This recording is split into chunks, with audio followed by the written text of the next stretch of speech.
नमस्कार दोस्तों, आज की इस वीडियो में हम बात करने वाले हैं कि क्या जब ट्रेन फुल स्पीड में चल रही हो और हम चैन पुलिंग कर दें तो उस टाइम ट्रेन का एक्सीडेंट हो सकता है कि नहीं, या फिर चैन पुलिंग करने से कैसे ट्रेन रुक जाती है, या फिर हम ये कह सकते हैं कि ट्रेन के जो ब्रेक सिस्टम है वो कैसे काम करते हैं। और हम ये भी बताएंगे आपको कि चैन पुलिंग कब करना चाहिए और उसके क्या नियम हैं। तो दोस्तों, जैसे कि आप लोगों को पता है कि ट्रेन चलाना और उसको सही तरीके से ऑपरेट करना एक बहुत बड़ी जिम्मेदारी का काम होता है। एक छोटी सी गलती हजारों लोगों की जान ले सकती है, इसलिए हमारे इंजीनियर्स ने एक ऐसा ब्रेकिंग सिस्टम बनाया है। ट्रेन में हमेशा ऑटोमेटिक ब्रेक लगे रहते हैं, मतलब कि जब ट्रेन का ड्राइवर उन ब्रेक्स को हटाता है तो ही ट्रेन धीरे धीरे चलती है। जैसे कि क्या होता है कि हम बाइक चलाते हैं या कार चलाते हैं तो उसमें हमें बाइक चलती रहती है और जब हम ब्रेक लगाते हैं तो वो बाइक या फिर जो कार्स होती हैं वो रुक जाती हैं। लेकिन ट्रेन के केस में इसका उल्टा होता है कि जब ट्रेन रुकी होती है तो समझ लो ब्रेक लगे हुए हैं और उस ट्रेन को चलाने के लिए उन ब्रेक्स को हटाना पड़ता है। तो दोस्तों, जो ट्रेन के पहिए होते हैं उसके दोनों तरफ ब्रेक शूज लगे होते हैं।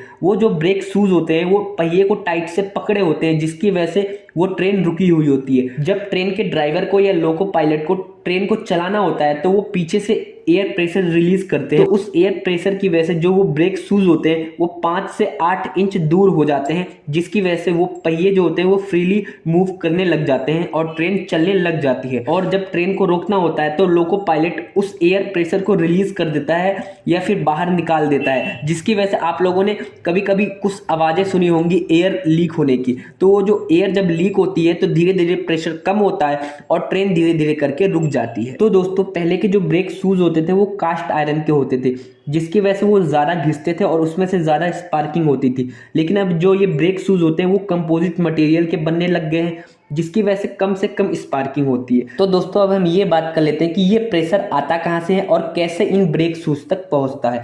तो दोस्तों, जो ट्रेन का इंजन होता है वहां पे एक कंप्रेसर लगा होता है। इस कंप्रेसर का क्या काम होता है कि ये बाहर से एयर को लेता है और एयर को इकट्ठा करता है और जहां भी हम चाहे उसको अपने अनुसार उस एयर को प्रेशर के साथ रिलीज कर सकते हैं।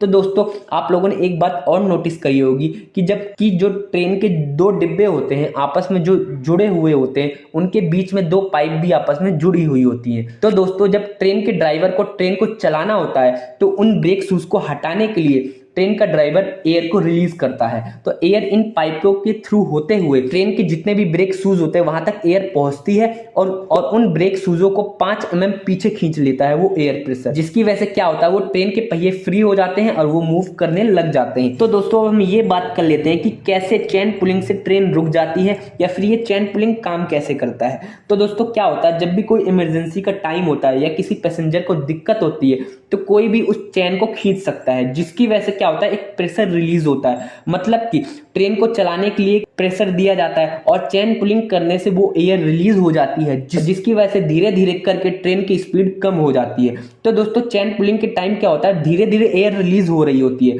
और जो ड्राइवर होता है लोको पायलट होता है उसके पास एक अलार्म जाता है कि इस पर्टिकुलर डिब्बे से चैन खींची गई है। इससे ड्राइवर को पता चल जाता है कि चैन पुलिंग हुई है, जिसके बाद ड्राइवर 3 बार हॉर्न दे के ट्रेन को रोक देता है। तो दोस्तों, इसके बाद क्या होता है अब आजकल एडवांस टेक्नोलॉजी आ गई है जिसकी वजह से जिस डिब्बे से चैन पुलिंग हुई है वहां पे एक रेड लाइट जलने लग जाती है और जब ट्रेन रुक जाती है जो रेलवे पुलिस होती है वो जाके वहां पे चेक करते हैं कि किसी को क्या इमरजेंसी है कि नहीं, या फिर किसी ने बस ऐसे ही चैन पुलिंग करी है। अगर कोई बिना किसी रीजन से चैन पुलिंग करता है तो उसको जो रेलवे पुलिस होती है उसको गिरफ्तार कर लेती है या उसके ऊपर जुर्माना लगा देती है। तो दोस्तों, मैं आपको एक बात और बता दूं कि ऐसा जरूरी नहीं है कि चैन पुलिंग से ट्रेन रुकी जाए, क्योंकि ये ड्राइवर के हाथ में होता है कि वो चैन पुलिंग के बाद ट्रेन को रोकना चाहता है कि नहीं। क्योंकि जब भी हम चैन को खींचते हैं तो एक ही पाइप से एयर रिलीज होता है और अगर ट्रेन का ड्राइवर चाहता है कि ट्रेन ना रुके तो वो दूसरे पाइप से एयर प्रेशर को बढ़ाता है और जिसकी वजह से वो ट्रेन नहीं रुकती और आगे निकल जाती है।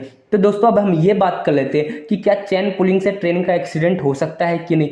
तो दोस्तों, ऐसे बहुत कम ही केस आए हैं जब चैन पुलिंग से किसी ट्रेन के एक्सीडेंट हुआ है। तो दोस्तों, ऐसा तभी होता है जब ट्रेन फुल स्पीड से चल रही हो और अचानक किसी ने चैन को खींच दिया हो। तो ऐसे में अचानक जब वो ब्रेक लगता है और कभी कभी ब्रेक सिस्टम में कोई प्रॉब्लम होती है तो इससे दुर्घटना या एक्सीडेंट हो सकता है, लेकिन ऐसे बहुत ही कम चांस होते हैं। तो दोस्तों, उम्मीद करता हूँ आपको ये सारी चीजें समझ आ गई होंगी। अगर आपने यहाँ तक वीडियो देखी है तो जाते जाते इस चैनल को सब्सक्राइब करते हुए जाओ, ताकि मैं अंदर से मोटिवेट हो सकूँ आप लोग के लिए और भी अच्छी अच्छी और बेहतरीन वीडियो बनाने के लिए।